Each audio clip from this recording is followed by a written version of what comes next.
Hi guys, and welcome to another episode of the Reliant Regal restoration. Let me just spin this around first so I can quickly speak to you. So in between now and the last video should have been the stage of, yes, we're putting the timber frame in, this is what's happening, it's all going swimmingly, blah blah blah. As you'll have seen, that stage didn't go to plan. The video is more of a little bit of a log of me doing the timber work. So, anyway, what I want to show you is a brief final finished view of the timber. I've still little bits to do, including the floor, which isn't in yet. But the reason for that is the paint's still wet and I'm not wanting to get my hands covered in brown paint. So, I'll show you the timber frame inside the car. So there we have it. That's the B post. There's a piece of timber in the top of the door. We've also got the A post and A pillar all in place. The top of the dash.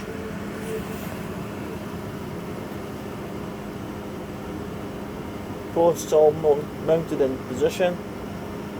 There's one up in the top of there as well. But anyway, for today I am going to be working on the engine. So we'll just tilt this down. I'm going to be out of shot for most of this video, but it means you get a better shot of seeing it, because you can just see the radiator mount there. The one at that side you won't be able to see because it's overshot and I can't show you both at the same time. So what I'm going to do is fit the radiator and we'll put some oil in the engine, because the other thing I've done between these two, well, between the videos, is I fitted the oil filter and I put a new sump washer on, so it's ready to go. And I've got the measurements on my phone. So there'll probably be a brief interval between the video, which will just transition perfectly while I get the pints and while I work out how much pints is litre equivalent, blah blah blah. So I'll go and do the first stage, which is grab the radiator and get it down, because it's still in the loft, in a safe place to keep it out of harm's way. Can't get it to stay up here now, it's quite warm. Right, here's the radiator my good friend Gary refurbished for me. So, one brass radiator.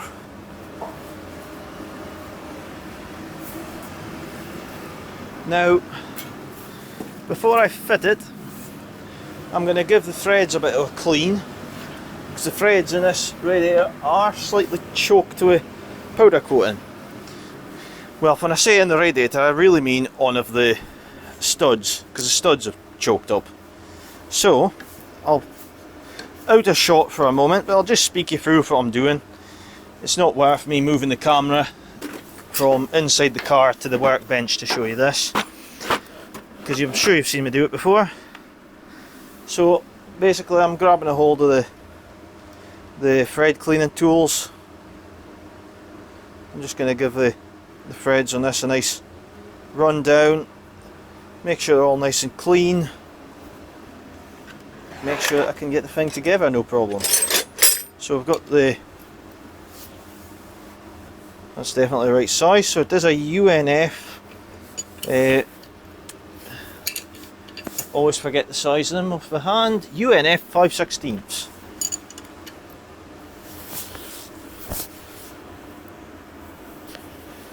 Oh, it's definitely a choked thread anyway. It's amazing how thick powder coating is when it gets into the threads.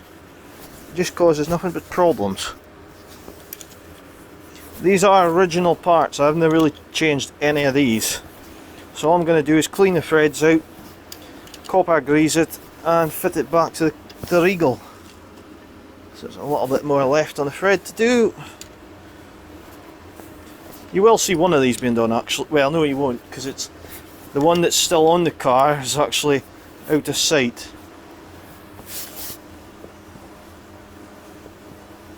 So that's that.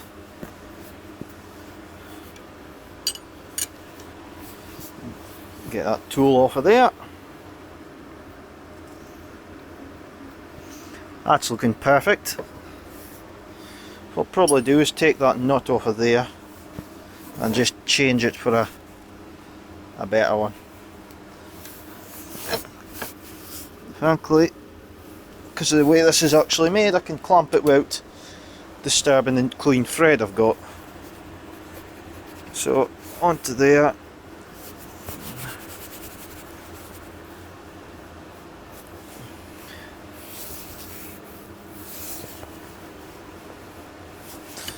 Just I can see why I didn't touch this nut the first time I did this.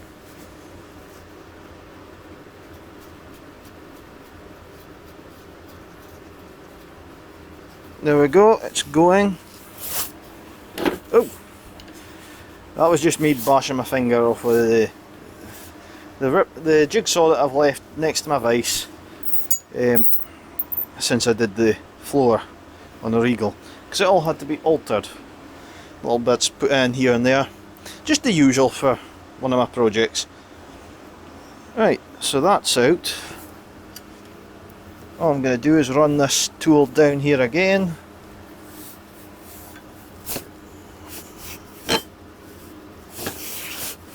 Just re-clamp it so I can get the tool down the full length of the... Oh.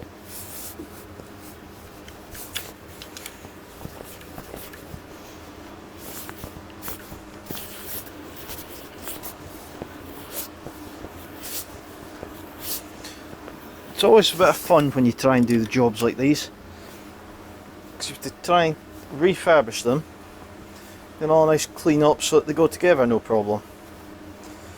But what I'll do is, instead of putting on the old, well, original steel nuts, I've got a nice batch of stainless nuts and bolts here, so I think we'll treat it to one of those.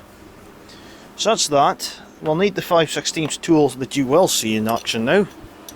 Make sure I've got the right bit for it. So you'll see me now just coming in this corner of the engine. I'll put that there because I will need it. I picked the wrong side. So it's this one I need to do.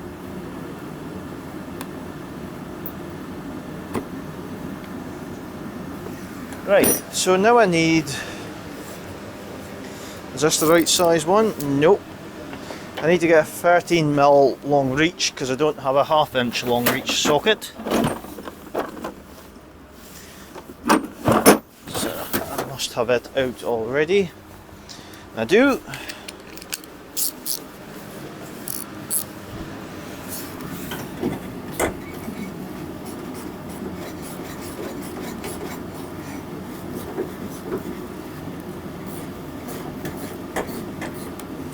So all I'm doing now with this socket is cleaning the thread with a special kind of nut that I've got. What I'll probably do is I'll come into the car because you can see it easier from in here. Although I might be blocking your view just for this bit.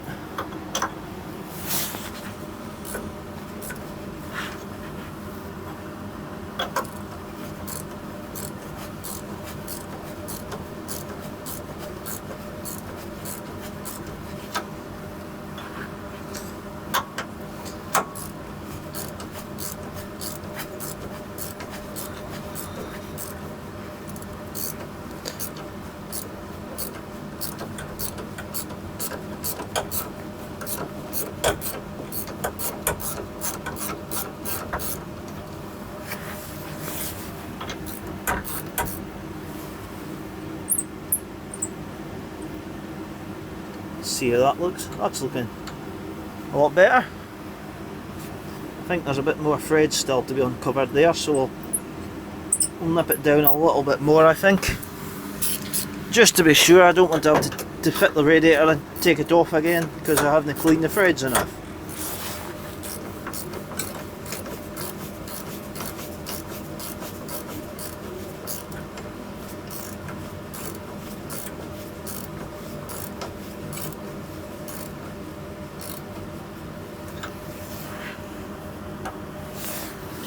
Now, what I can do is grab this the one I've just set up here. This is giving me an idea how deep that top bit of thread should be, and it should be down a lot further, so in other words, that's going to have to keep going.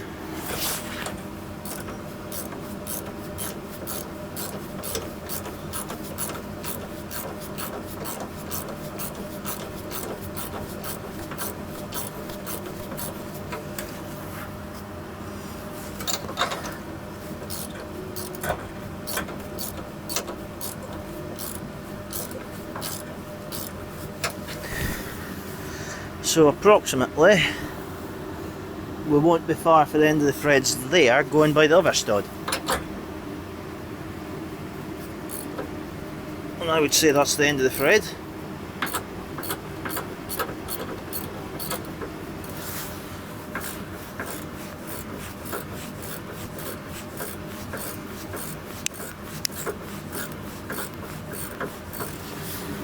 See how we're doing.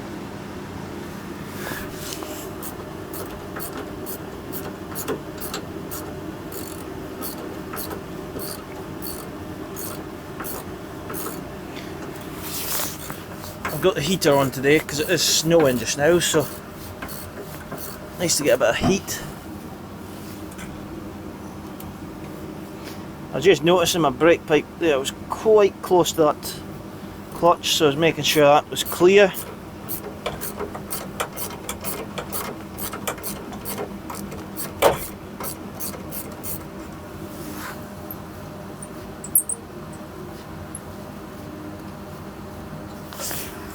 That's looking spot on. Right, the other one I'll have to do from up top possibly, because it's just an internal thread I'm going to clean.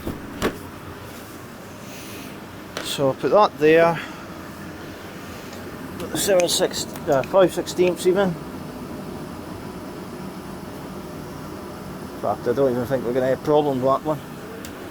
I can tell by the feel that it's going in, no problem.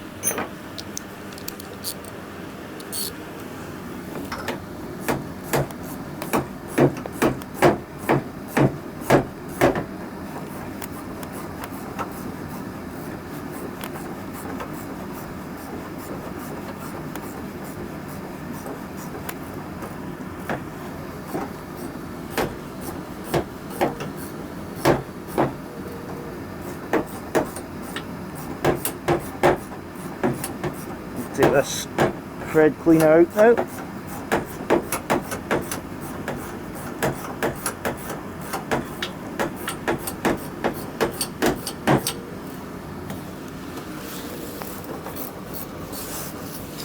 was just checking one of my earlier jobs. I put this bolted on this front nose earlier so that I could get this jobs done this afternoon.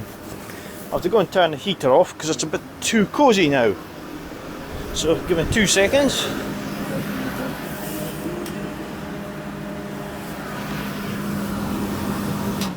There we go. That's a bit better. Right. So before I can do this, I need to put in that stud again that was taken out the last time. So it's lying just here. That goes onto there. Make sure I get this the right way around. So it's that way.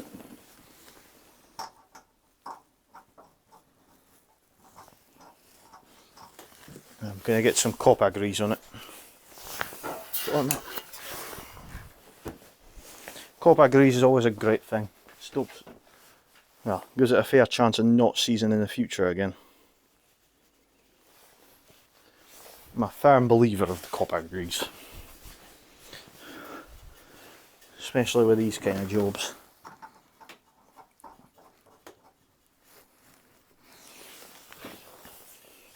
Now, two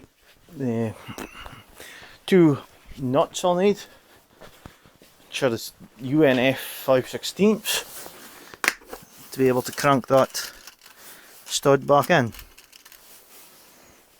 And we'll need what was in the older version of a nylock nut. We'll use nylock nuts this time. I know it's technically not what it had from new, but safety wise it won't rummel off and lose my radiator or have any damage done to the radiator, because I don't want to have to replace it. So the nylock ones, we'll sit them in the engine bit, our engine bonnet lip.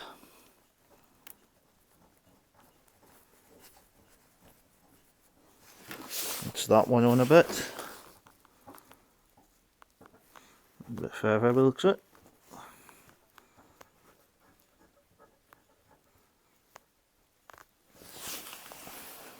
it. Right, so we'll get 2 halves just to nip it up. Here we go, there's a better one.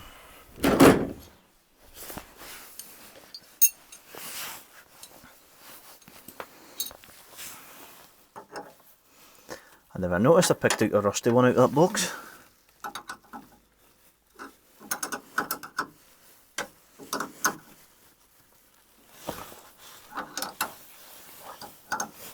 It's not normal for me to have rusty bolts and nuts in that box because it's stainless ones. So that's me, you must have picked one up from somewhere else by accident and just sat it in the box.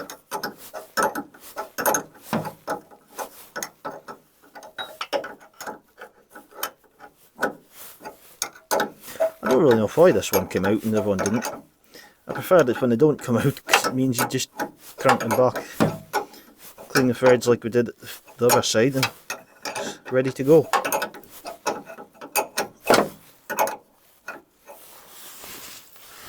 Still a bit yet to go in by the looks of it. What I'm going to do is I'll take this one down a bit.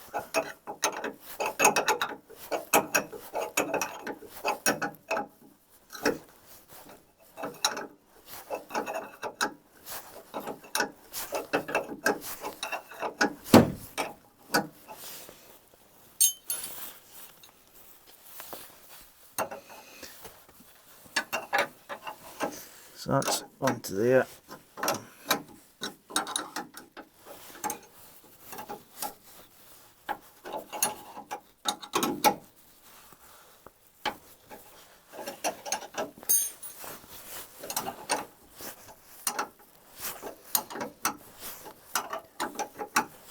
This just goes to show you, not all jobs on a Reliant are just ready to go and get done, no problem.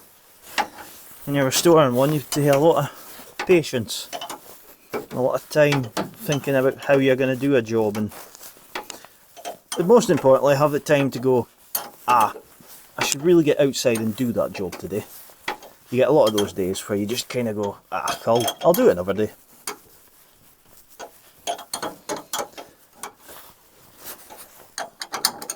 I think that's it down.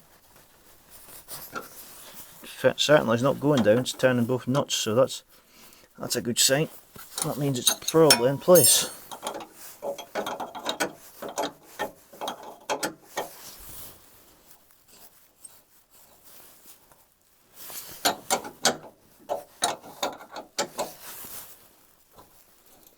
Right, so with those two done, we've got the washer on the other side already. I'm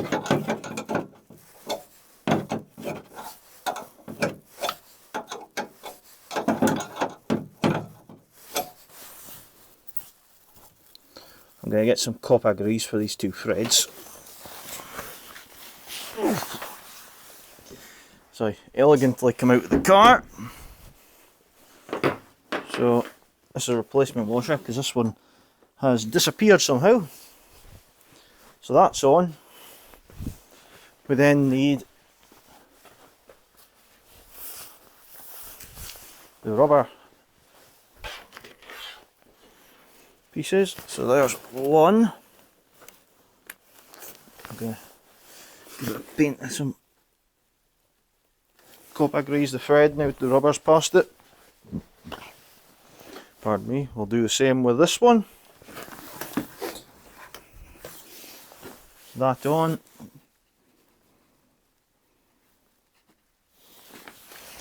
Give that a coat of grease.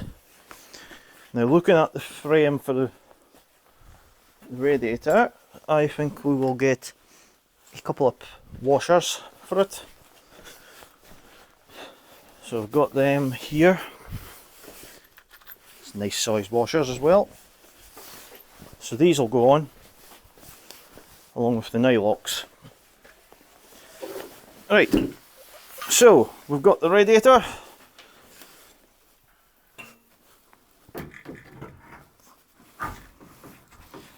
It's went in place not too bad actually. I'm going to double check I'm not doing something that's going to trip me up later.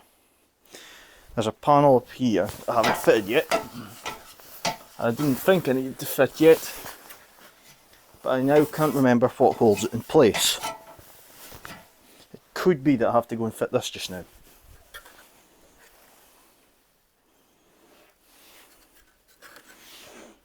This would go.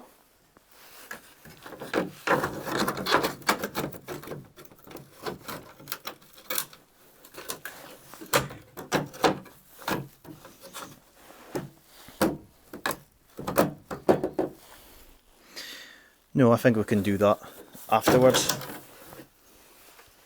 So that'll just be self-tappers holding that one on. So that's not a problem. Right, so I'll get this and the two nylocks and two washers. I'll start with the side that you can't see at so that you can see the final bit done. That's on there. Looks about right. In fact, we'll have to go over to your side first because I've just realised if I don't do it first I won't get the... Yeah. If I don't do that driver's side first I won't get the nut and bolt on.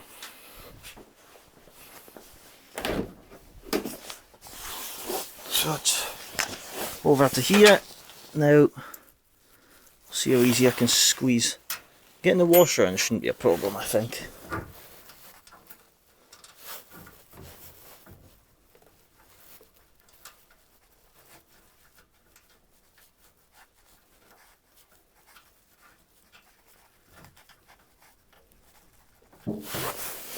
Right, so we've got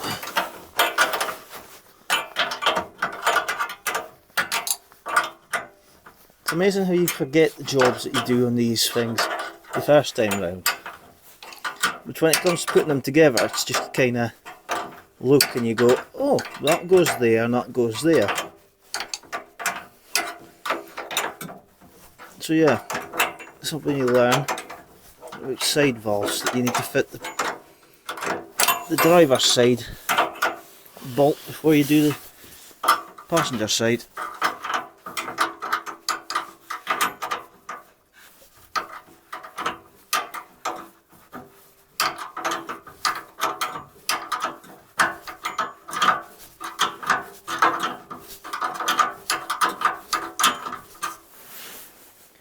We are away from that pipe now, so now it should be just free cranking until we get the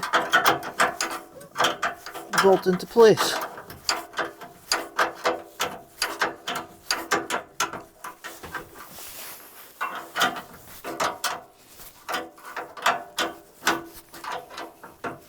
The reason I'm getting all these jobs done just now is as soon as I put the flooring in, okay, I could lie on the floor and be able to do this one, but the floor, once the floor's in, the footwells go in and I won't be able to access this.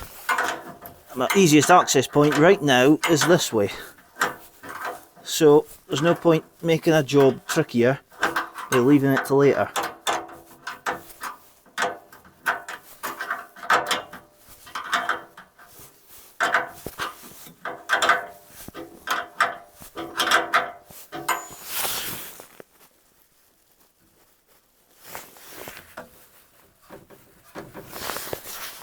Feels like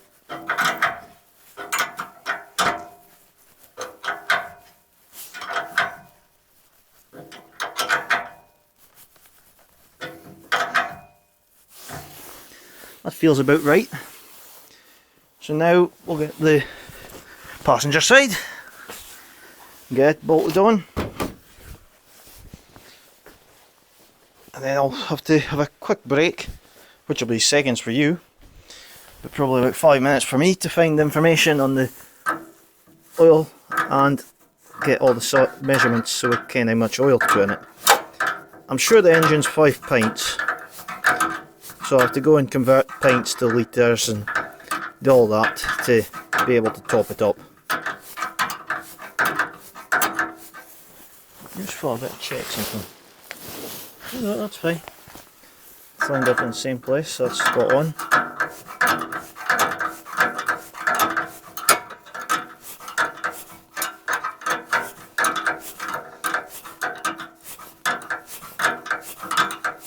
It's always great when you see these bits coming together.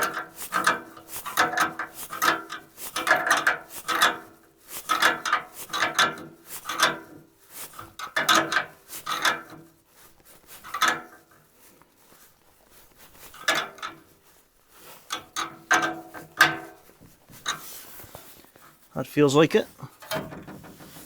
Radiator's in place. Surprisingly, I realised why they bolted them differently in the later cars. That does have quite a bounce to it. Just the way of it, I suppose. Right, well, I'll go and have a short interlude while I go and find out the metric version of the volumes even of the oil in the gearbox and the engine. And after that, we'll crack on with this bit, or the next bit. Right guys, I've managed to work out how much oil is needed in the engine. It took some very tricky calculations and a Google translation, or a Google translator app thing.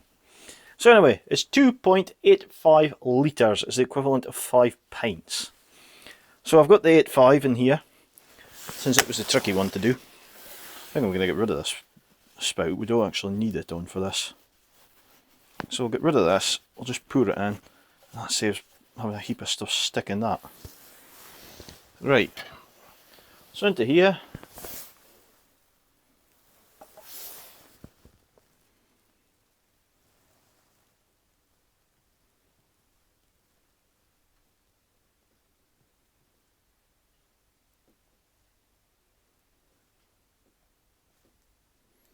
Lovely oil this. I quite like the look of it. It's classic oil if anyone's interested. I tried to track down the original and it's SAE 30 is the equivalent. I'm sure. SAE 30? Oh, classic, 30 classic motor oil.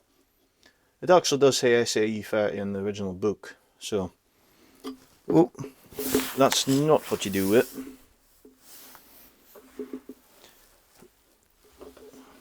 Right, I'm going to get a cloth before I continue with that. So we need another 2 litres in there still. Where's a cloth? Here we go. Used to be ones all over the shed, then I tidied it up and then I lost all the cloths for these kind of situations. I'll just give that a clean just now. No point in leaving it till later. Right, so that's 1 litre down, no, 8.5 a litre down. We need to get another 2 litres into it.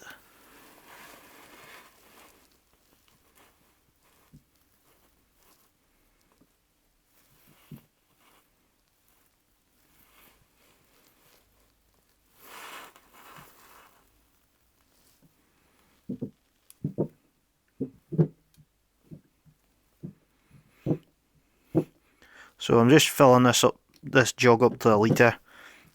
I do have a bigger jug for doing this kind of stuff, but I keep it for mainly antifreeze because it's a nice sized jug for using wet. So this is a litre going in.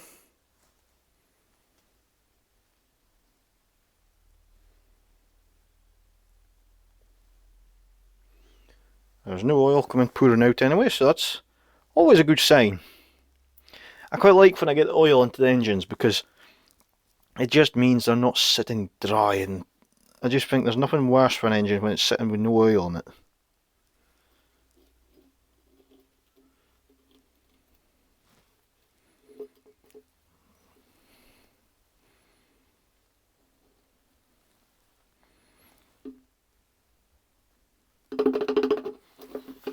So that's 185 litres in it. Let's get the last one in. I think the last time I used this oil was actually would have been in my 1954 AGS. Because the motorbike, I believe, was a classic oil it got.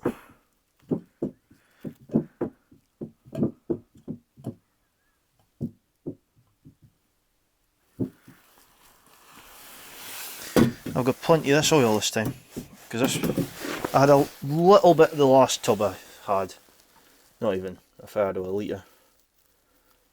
So this is spot on.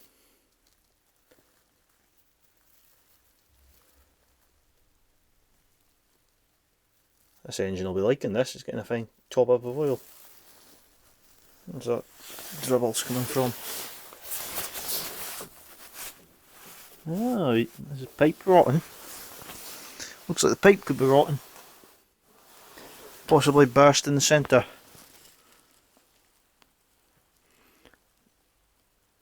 See that I've missed and I've dribbled it down the side of the pipe.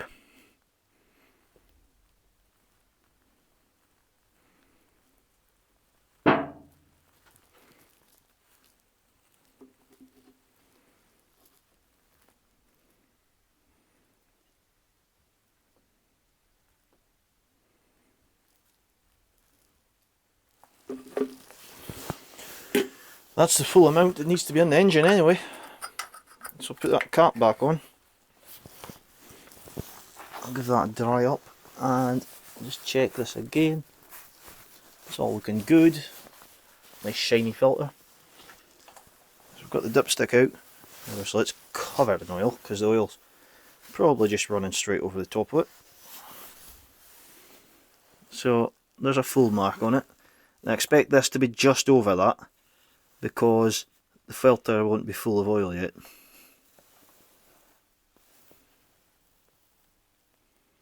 Would you believe it's just short of the full mark? I don't even believe that. It's not often you get that lucky with these. That's just spot on. Brilliant. Right, that's one bit of oil and done. Obviously the next portacoil is that one there, the gearbox, which is as well needing oil. Now I have converted this before I started this video this time, so I know how much oil it needs. So I will get that topped up just now. According to the book, it should be up to the level of that plug, but it also says in the book capacity to 1 pint, so it's 0.6 of a litre in there, so it's just over half. I think I'll just check my measurements. Just over half a litre. Just realised if I give this a clean I can see better what I'm doing. Right.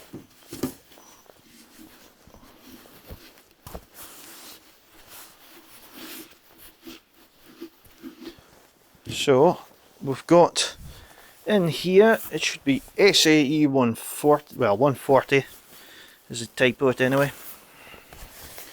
So we've got 140s, two of them because I thought we'd need two. And I'm pretty sure this one here should be my axle oil for the super van, but just to be sure I will double check against one of the tins I've got here. 7590, that's the stuff, so I will leave that over on the other side of the shed for using with the van, and I'll get this one into the gearbox. So what we need is 0.6 of a litre. I would have thought you'd need more than that in the gearbox, but oh well. It's lovely fixed stuff, this one as well. Ooh, it's almost like blooming. Right. Oh.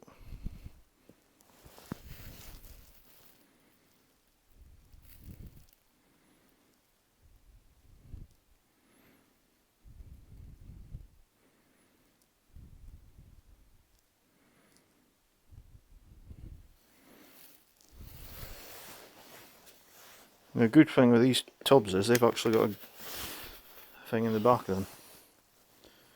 Now that is showing approximately 500, so I need a little bit more out to do this one.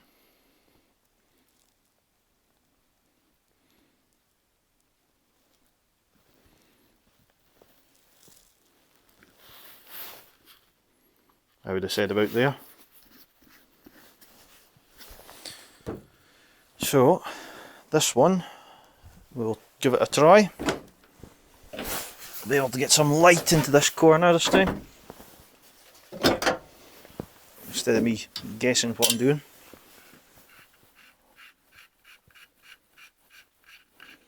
Out comes that plug. Let's just see how much oil it does take then.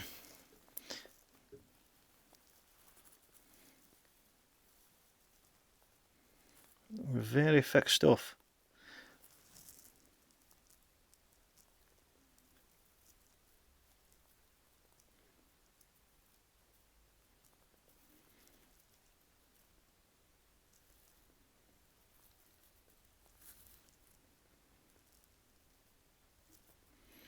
I think you realise when a gearbox seal leaks with this thickness of oil on it, then it's definitely knackered. I mean, that's really thick. Oh, would you have thought it? It almost looks like the book could have been right, that it just fills it.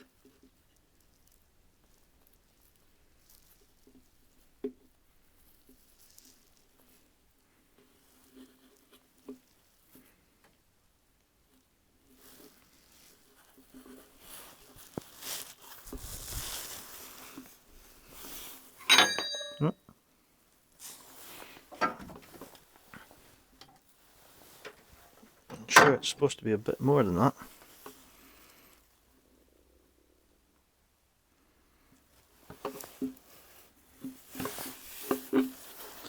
But it does just say capacity is 2 pints.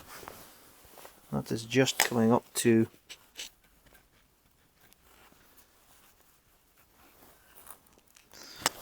they said just below where I wanted it to be.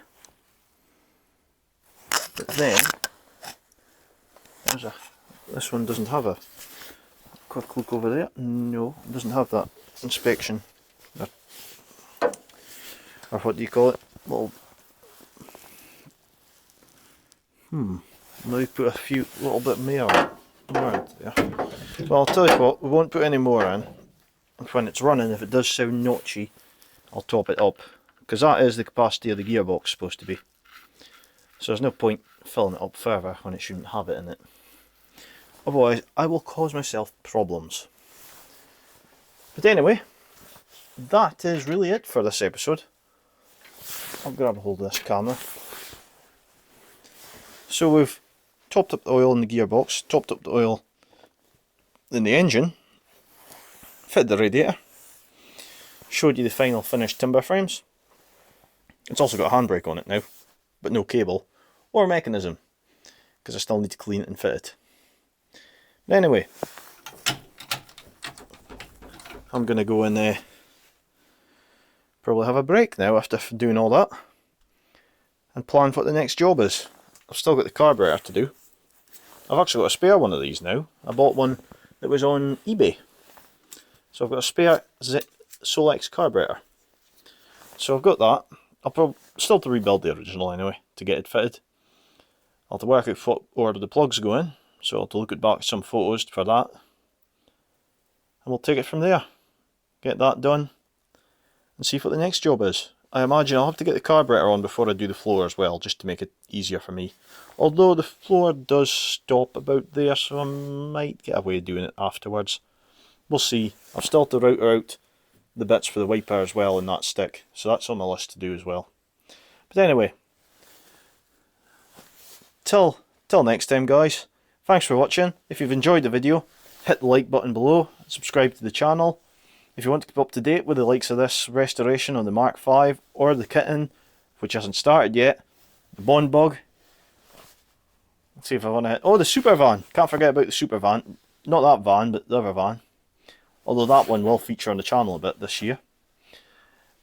and anything else that appears. There's some good projects coming this way this year, and believe me, they are going to be awesome, because I've been working hard to secure these. But don't ask, because I won't tell you. All I'll tell you is it's worth hitting the subscribe button for, because if you don't subscribe, you'll miss it, and you don't want to miss these. But anyway guys, thanks for watching, and we'll see you again next time.